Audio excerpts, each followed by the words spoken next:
Berhala kita sekarang, berhala kita bukan Latta, Manat, Uzza dan Hubal. Berhala kita sekarang bukan patung, tapi apa berhala kita sekarang di media sosial? Konten.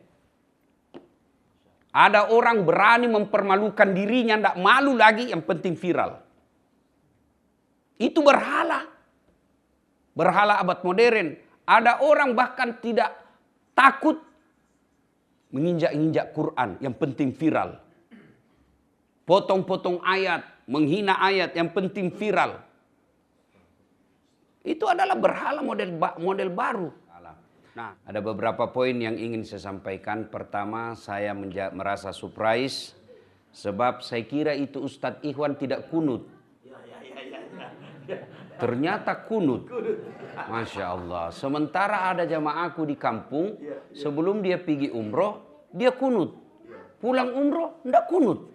Saya bilang, kenapa kau tidak kunut? Dia bilang, tidak kunut, saya lihat itu Abdurrahman As-Sudais. Sudah itu dia tidak sikir juga selesai sholat berjamaah. Saya bilang, kenapa kau tidak bersikir lagi setelah sholat jamaah? Belum kau pergi umroh, kau sikir-sikir sama-sama. Nah bilang, Abdurrahman As-Sudais juga tidak sikir selesai sholat. Saya bilang, karena kalau dia sikir ditabrak orang tawaf. Maka dia selesai sholat, dia sikir, cuma pindah tempat. Ini namanya cukauluh. Baru satu kali pergi umroh, narubah masabnya hanya karena menganalisis dengan sendirinya tanpa mengkaji. Alhamdulillah hari ini ternyata Ustadz Ikhwan juga kunut. Yang kedua yang perlu juga diluruskan. Ya, kenapa saya ceramah di sini? Nah, ini markasnya guru. Bukan karena saya lebih pintar, tapi karena saya lebih banyak followerku. Itu saja. Bapak Ibu saudara-saudara sekalian, yang ketiga yang ingin saya sampaikan. Suatu kali Abu Hurairah buru-buru mau dia menyampaikan sesuatu di masjid. Dalam keadaan lari-lari. Bayangkan bagaimana itu modelnya lari-lari toh. Ditahan sama Umar bin Khattab. Abu Hurairah, laki komai. Mau pergi mana buru-buru? Tentu tidak ada dalam hadis ini bilang laki komai. Tidak ada dalam kitab ini ya. Tidak ada, ini supaya nak ton didengar toh. Mau pergi mana buru-buru? Dia bilang, ada ini berita penting. Apa sih dek? Dia bilang, penting sekali. Apa? Barusan saya dengar Nabi bersabda, siapa yang syahadat, yakin sampai mati, pasti masuk surga. Nabi bilang, Umar, tunggu dulu. Tentu bukan Umar nanak Pak Ustaz Ikhwan yang tadi kah. Heran tongan dia, kenapa tambah besar dari saya? Tentu bukan Umar ini yang dimasuk. Umar bin Khattab. Dia bilang, tunggu dulu deh. Betulkah Nabi bilang begitu? Dia bilang, betul, baru saya dengar. Tunggu dulu. Kita sama-sama pergi ke Nabi. Nah, kemarin saya mengajar mata kuliah filsafat dan etika komunikasi. Lalu Umar tarik tangannya Abu Hurairah. Nabi bilang, kita pergi dulu sama Nabi. Ini dalam teori jurnalistik disebut check and recheck. Dalam bahasa Quran, tabayyun. Bahasa Indonesia, klarifikasi. Nah, tunggu dulu, betulkah Nabi bilang begini? Ini yang tidak dimiliki kita sekarang kalau dapat berita. Nabi bilang, tunggu dulu, saya mau tahu apa betul Nabi bilang begini. Lalu Umar bin Khattab bersama Abu Hurairah datang menemui Nabi. Ya Rasulullah, apa Umar? Ini ada yang perlu diluruskan. Saya mau tahu kebenaran. Apa? Katanya beliau Rasulullah bersabda, siapa yang syahadat, yakin sampai mati, pasti masuk surga. Dan beliau barusan aku bilang, apa masalahmu Umar? Nah bilang, masalah ini Abu Hurairah, mau umumkan di pasar. Terus kenapa? Nah bilang, perlu dipikir baik-baik. Kenapa? Bahaya ini kalau di pasar. Kenapa? Nanti salah paham orang. Biar syahadat, yakin sampai mati, mana pa botoro, masuk ke surga. Biar tidak sholat, yang penting syahadat, pasti masuk surga. Biar pejudi, pezina, penting syahadat, masuk surga. Bahaya ini. Nanti salah persepsi, salah paham ini. Lebih banyak bahayanya kalau di pasar. Lalu Nabi menunjukkan kehebatan dalam menyikapi usul dan saran sahabatnya. Tidak semua orang bisa begini. Mentang-mentang guru, Nabi bilang, apa tong kau tahu kau lu kau. Apa tong kau tahu? Coba kalau Nabi otoriter. Apa kau tahu kau? Saya lebih tahu dari kau Umar. Tapi apa kata Nabi? Tentu bukan berarti Nabi tidak lebih paham dari Umar. Tapi ini menunjukkan kebijaksanaan seorang Rasul. Lalu apa kata Nabi? Ya Abu Hurairah, cocok kita ini. Umar, jangan kau sampaikan ini. Kenapa? Lebih banyak mudaratnya daripada faedahnya.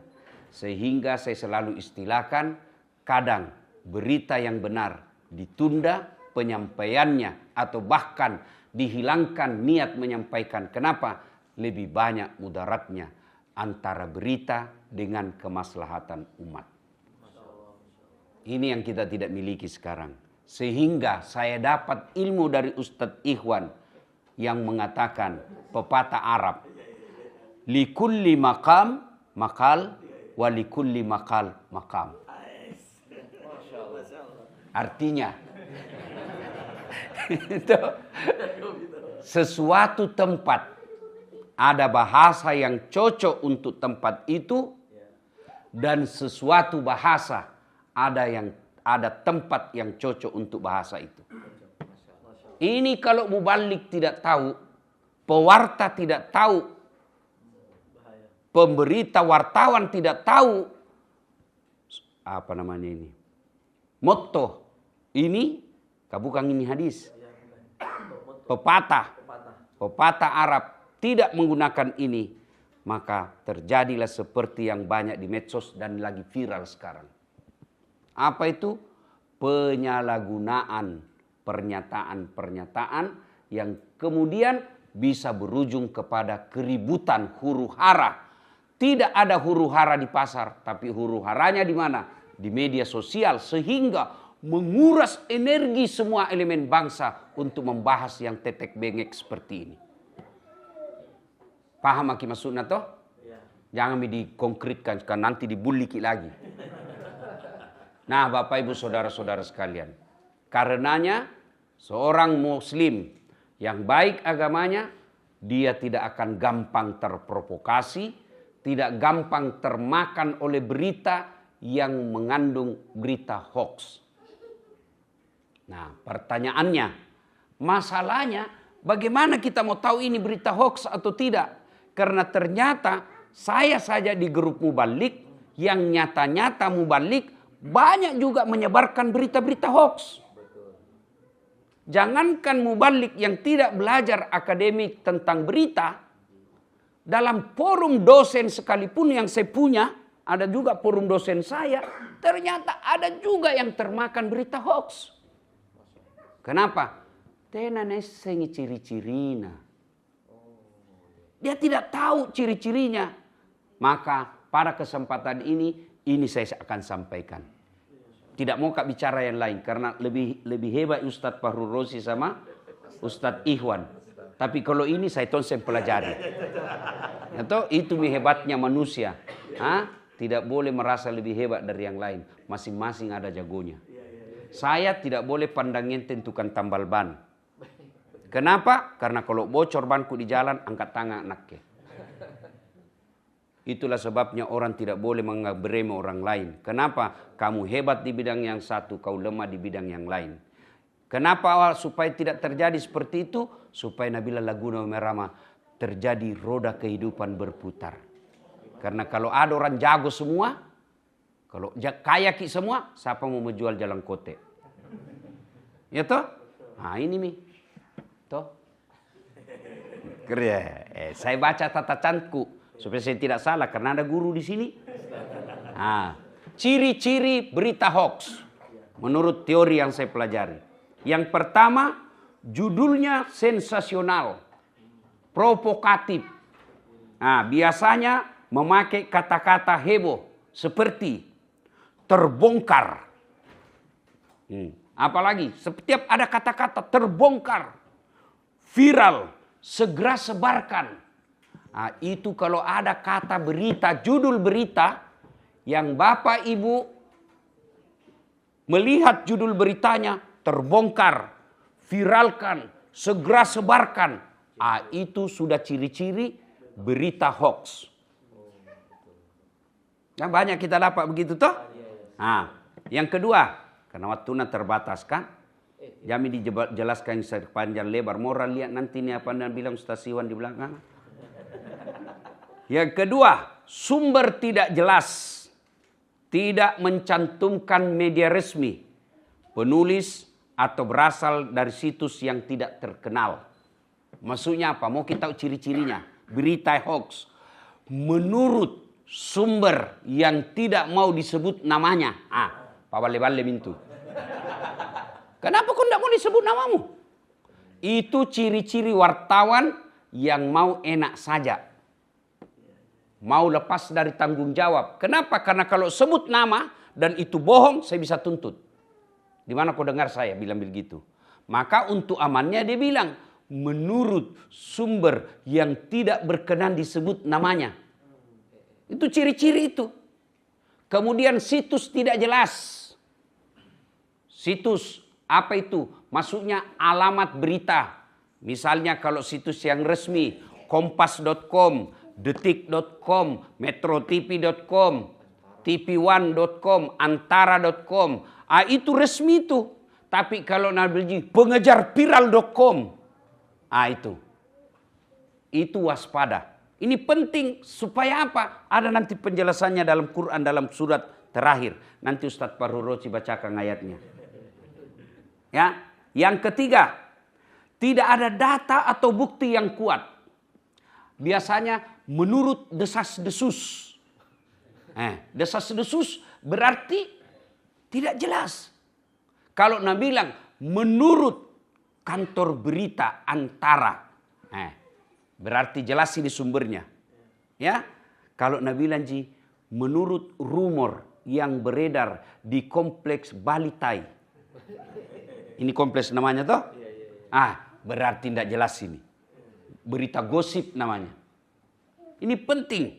Kemudian yang berikutnya, isi tidak sesuai dengan judul. Bapak biasa dengar tak? Isi tidak sesuai dengan judul. Judulnya bombastis. Begitu dibaca, tidak ada bahas ini judulnya ini. Kenapa? Clickbait. Supaya dia banyak pengunjungnya ke situ. Hoax. Nah ini banyak hoax. Apalagi zaman sekarang. Zaman sekarang ini berita bisa dipelintir muka-muka saya, suara-suara saya, narasi-narasinya, tapi narasi menyesatkan. Pernah beredar di Facebook. Mukaku, suara-suara saya. Dan bisa cloning itu suara, Pak. Apa nak jual? Obat kuat. Pak, langsung gue protes, Pak. Dan siapa yang pertama dapat? Mama Nece. Menghina ini berita ini.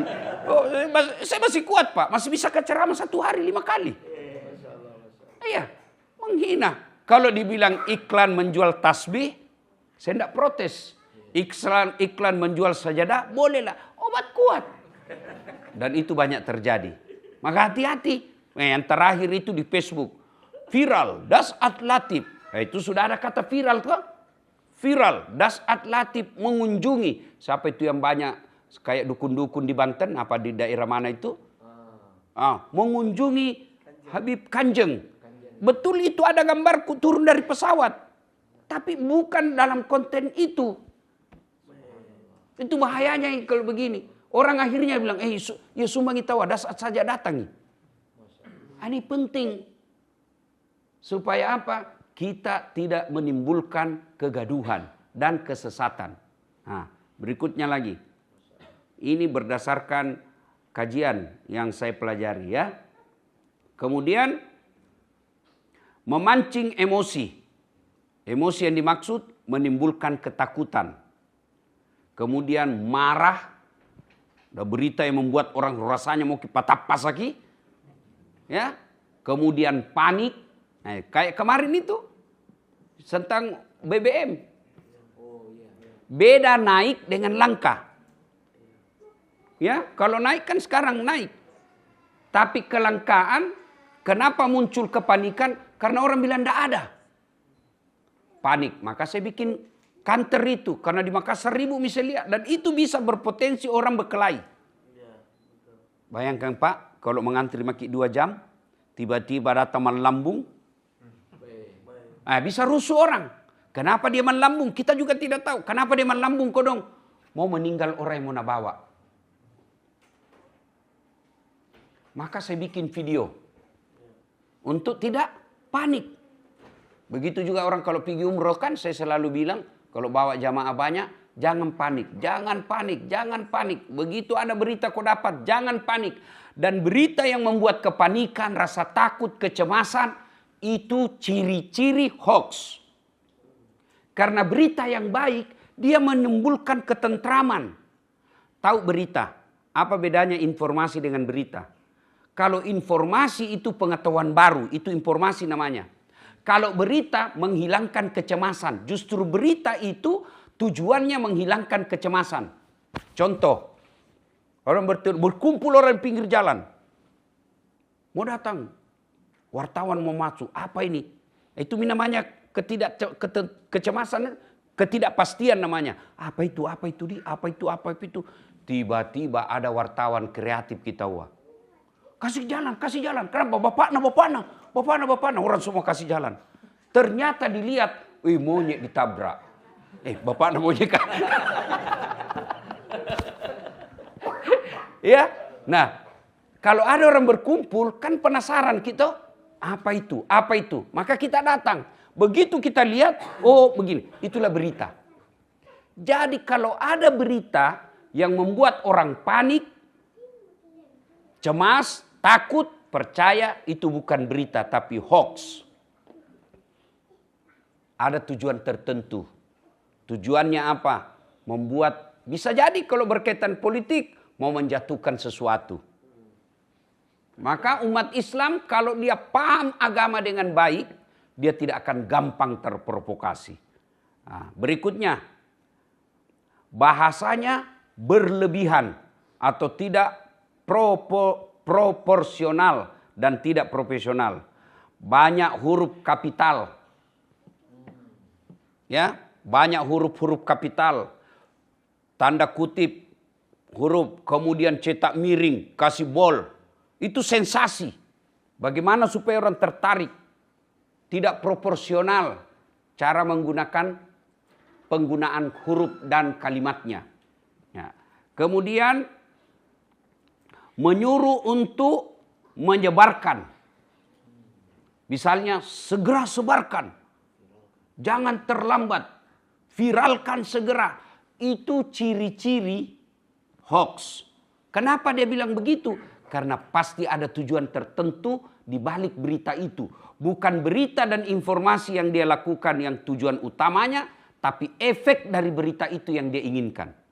Efek apa? Kecemasan, efek ketakutan, mau demo, mau menyerang. Itu ciri-ciri.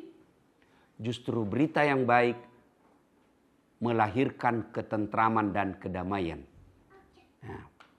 Yang berikutnya, gambar atau video menyesatkan, digunting-gunting. Nah, inilah yang terjadi dengan videonya Pak JK. Dia gunting-gunting. Ya, itulah sebabnya Pak, kalau lihat video ceramah, apakah podcast atau siaran tabligh akbar, ada itu biasa kita lihat angka, terbayang-bayang di tengah ceramah itu, misalnya angka 34.201. Itu mau menunjukkan bahwa ini potongan. Harus dinonton angka sebelumnya dan menit setelahnya. Nah biasanya yang potongan itu, yang ada angkanya, itu susah ambil orang. Kenapa? Berarti ini ada video sebelumnya. Nah, Pak JK kan ngomong begitu. Dia tidak mengajarkan dogma. Beliau tidak mengajarkan bahwa Kristen mengajarkan ini, Islam mengajarkan ini. Tapi apa? Kenyataan di lapangan waktu itu. Kalimat kenyataan di lapangan waktu itu yang dipotong. Sehingga menimbulkan persepsi menyesatkan. Ya, sudut pandang. Ibaratnya ada kejadian sebelumnya. Nah potong-potong. Orang itu potong-potong Pak sesuai dengan kepentingan dan kemauannya. Misal, perjalanan 1 sampai 10. Angka 2 tidak sesuai maunya. Angka 3 tidak sesuai maunya. Oh angka 4. Oh ada, betul itu ada angka 4. Tapi dalam dunia jurnalistik tidak bolehlah hanya lihat 4-nya. Dilihat dulu rudutnya, kenapa bisa jadi ini 4? Pasti ada 1, 2, 3.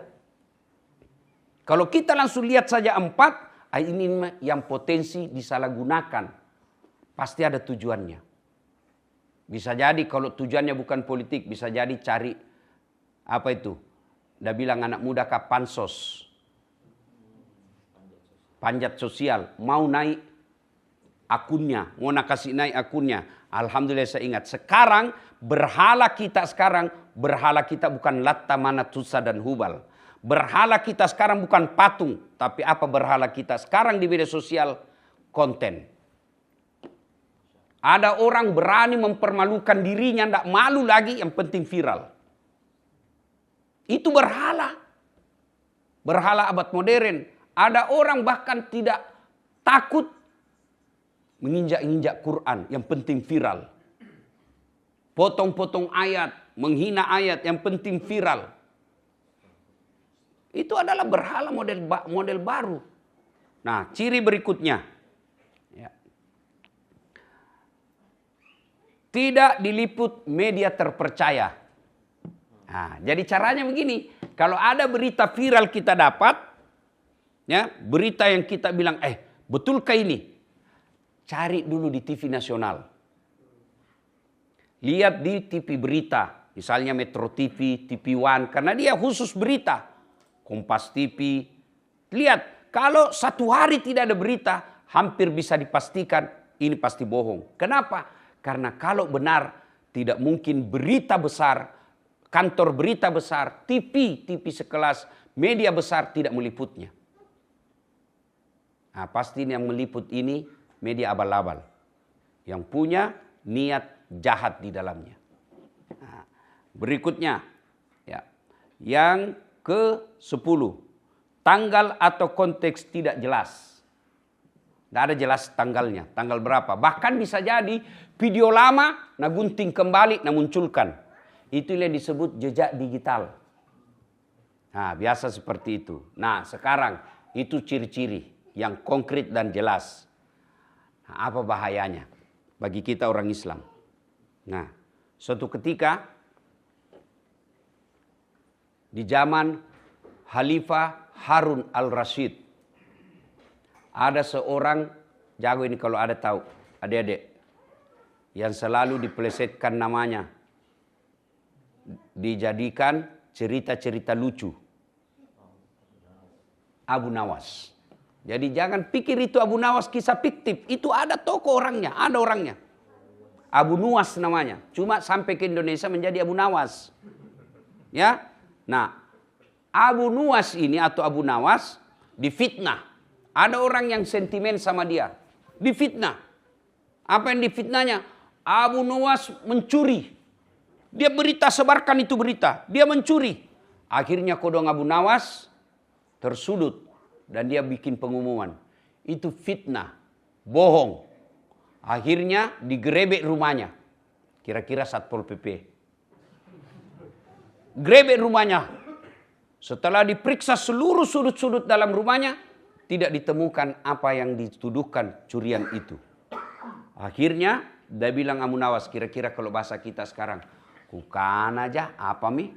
Sudah mau kasih malu. Akhirnya karena tertekan secara psikis yang memfitnahnya, dia bilang apa? Abu Nawas, maafkan saya kasihan. Dia bilang Abu Nawas, baik, saya maafkan tahu dengan syarat kamu bawa bantal ke tengah lapangan. Kira-kira bawa ke bantal pergi lapangan Karebosi. Tujuannya apa? Nabi bilang itu syaratnya kalau mau kau dimaafkan. Sampai dia bawa itu bantal. Sampai di lapangan Nabi bilang Abu Nawas. Abu Nawas kan cerdik. Bukan licik ya. Beda licik dengan cerdik. Cerdik dia bilang, boleh saya maafkan kau syaratnya. Belah kau itu bantal. Belah itu bantal. Dia belah, tak. Terbang semua isi bantal. Bulu-bulu domba, bulu-bulu angsa. Terbang, tertiup. Kanan, kiri, lurus, jatuh hambur. Nah bilang Abu Nawas, syarat terakhir. Kalau kau mau saya maafkan, tangkap semua itu bulu-bulu angsa yang terbang. Nah kejar mi pak. Tangkap. Ternyata tidak semua bisa ditangkap. Pasrahlah dia. Dia bilang, tidak mungkin saya bisa tangkap semua. Ini bisa kutangkap. Apa kata Abu Nawas? Saudaraku, yang kau tangkap itu itulah orang yang mendengar klarifikasi. Itulah orang yang berhasil tahu bahwa tidak ada barang yang ada kau sembunyi di rumah. Tapi yang ternyata lain yang lewat mi, pergi mi, tidak sempat mina dengar ini, itu mi yang percaya dan merusak nama saya. Itulah bahayanya fitnah dan ghibah. Iya, kalau dalam dunia jurnalistik, kalau saya menyatakan dan itu bohong, maka yang menyebarkan kebohongan itu, dia harus minta maaf, tulis video, saya mengakui kesalahan. Ia yang nonton. Yang nonton. Tapi yang tidak sempat menonton, satu kali jina scroll na lihat, sudah itu tidak pernah membuka HP, sampai dia mati dia percayalah bahwa dasar tukang bohong. Padahal berita yang dia dengar itu ada klarifikasi berikutnya. Nah, Bapak Ibu Saudara-saudara sekalian, maka Islam sangat perhatian soal hoax dan berita ini. Sehingga ada beberapa ayat surah dalam Al-Quran yang berbicara tentang bahayanya menyebarkan berita bohong.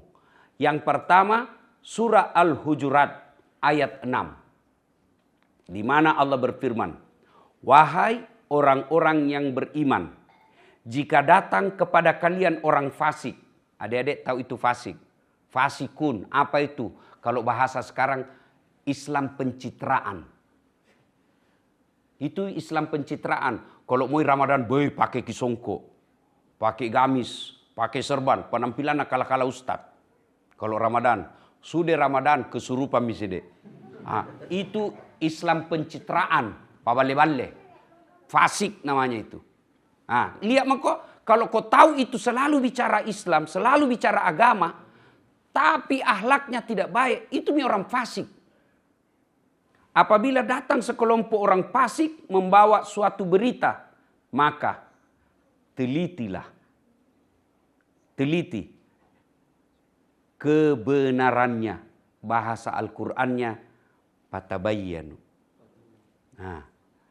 Lebih tinggi dari klarifikasi. Klarifikasi itu hanya dicek and recheck, tapi bahasa Quran teliti. Diteliti itu dicermati. Kalau dicermati itu di atasnya lagi klarifikasi. Diteliti siapa ini, apa begini. Itulah subhanallah bahasa Quran. Agar kalian tidak menimpakan suatu musibah kepada suatu kaum tanpa mengetahui keadaannya yang menyebabkan kalian menyesal atas perbuatan itu. Menyesal itu ada dua. Satu, kamu dianggap pembohong, pembawa berita menyesatkan. Yang kedua, bisa kau menyesal karena kena kau pidana. Namanya undang-undang penyebaran kebencian dan berita bohong. Bapak Ibu Saudara-saudara sekalian, inilah tausiah kita pada taklim kita kali ini. Mudah-mudahan informasi 10 tanda berita hoax itu jadikan pegangan agar apa? Berita yang kita terima tidak serta-merta kita sebar. Karena menunda penyebaran berita jauh lebih mulia di sisi Allah. Walaupun berita itu benar, kalau kita nilai kebenaran yang berita membawa kemudaratan. Artinya cocok kita ini berita. Tapi kalau disebarkan, kalau ini disebarkan, ribut antara orang Islam dengan orang Kristen. Ribut orang Bugis dengan orang Jawa. Betul ada beritanya. Kalau disebarkan justru bawa dosa. Tapi kalau kita berhenti di HP kita, itu yang disebut pastabikul khairat. Berlomba-lomba dalam mengambil kebaikan. Kebaikannya di mana? Menunda kerusuhan dan huru-hara. Bapak Ibu Saudara-saudara sekalian, mudah-mudahan apa yang saya sampaikan ini ada manfaat. Baru saya ingat. Sudah dengar ceramah ini, dua itu sikapnya orang yang dengar ini nanti di medsos. Karena ini sedikit di sini, tapi begitu saya disebarkan di YouTube, banyak penontonnya. Dua sikap. Satu, ada sikap yang dia terima. Cocok kita ini. Itulah yang Allah bahasakan dalam Quran. Innamal mu'minuna alladzina iza sukirallah wajilat qulubuhum wa idza tuliyat alaihim ayatuhum sadathum imanan wa ala rabbihim yatawakkalun ila akhir ayat. Orang beriman itu kalau dia sudah dengar ayat Allah, disampaikan ayat Allah seperti ini, maka dia akan bertambah imannya. Ih cocok kita wanjo ustaz ka. Cocok. Nak keto jeng jonakanna. Bersyukur Pak. Berarti masih ada iman di dalam hati kita. Sikap pertama. Sikap kedua, cara deton ustaz ka. Kamatongia ahlina. Itu jena bisa itu karena banyak followerna. Inilah kena ayat tong ini. Wa thawa'un alaihim a'anzartahum am lam tunzirhum ayo minum. Kau sampaikan ayat Allah atau tidak, sama saja mereka tidak akan beriman. Bahkan di ayat lain Allah jelaskan mereka lebih hina dari binatang. Allah secara terang benderang mengatakan kalau manusia seperti itu lebih hina dari binatang. Setelah saya baca ayat ini, saya lihat kakakku yang pelihara kambing di kampung. Cocok ini ayat ini. Ini ada contohnya. Kakakku jual beli kambing di kampung. Itu kambingnya Pak, kalau nak suka nak ganggu temannya, nak panggil penjaganya. Balui. Tiwi pasai, balui. Dia tu beli deng, palisui. Tidak ada orang beli. Nakali, bawa di pasar. Jual li. Tidak ada beli, kasih pulangi, potongi. Setelah dipotong Pak, dagingnya jadi sate. Tulan-tulanna konro. Isi perutna coto. Pipina sop pipi. Lidana sop lidah. Ekorna sop buntut. Kakina sop kikil. Bibirna, lidana pun sop lidah.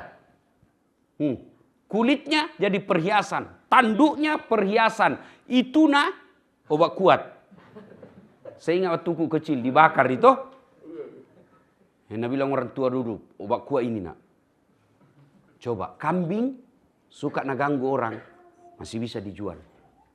Tidak ada yang beli, bisa dipotong. Semua unsur tubuhnya digunakan.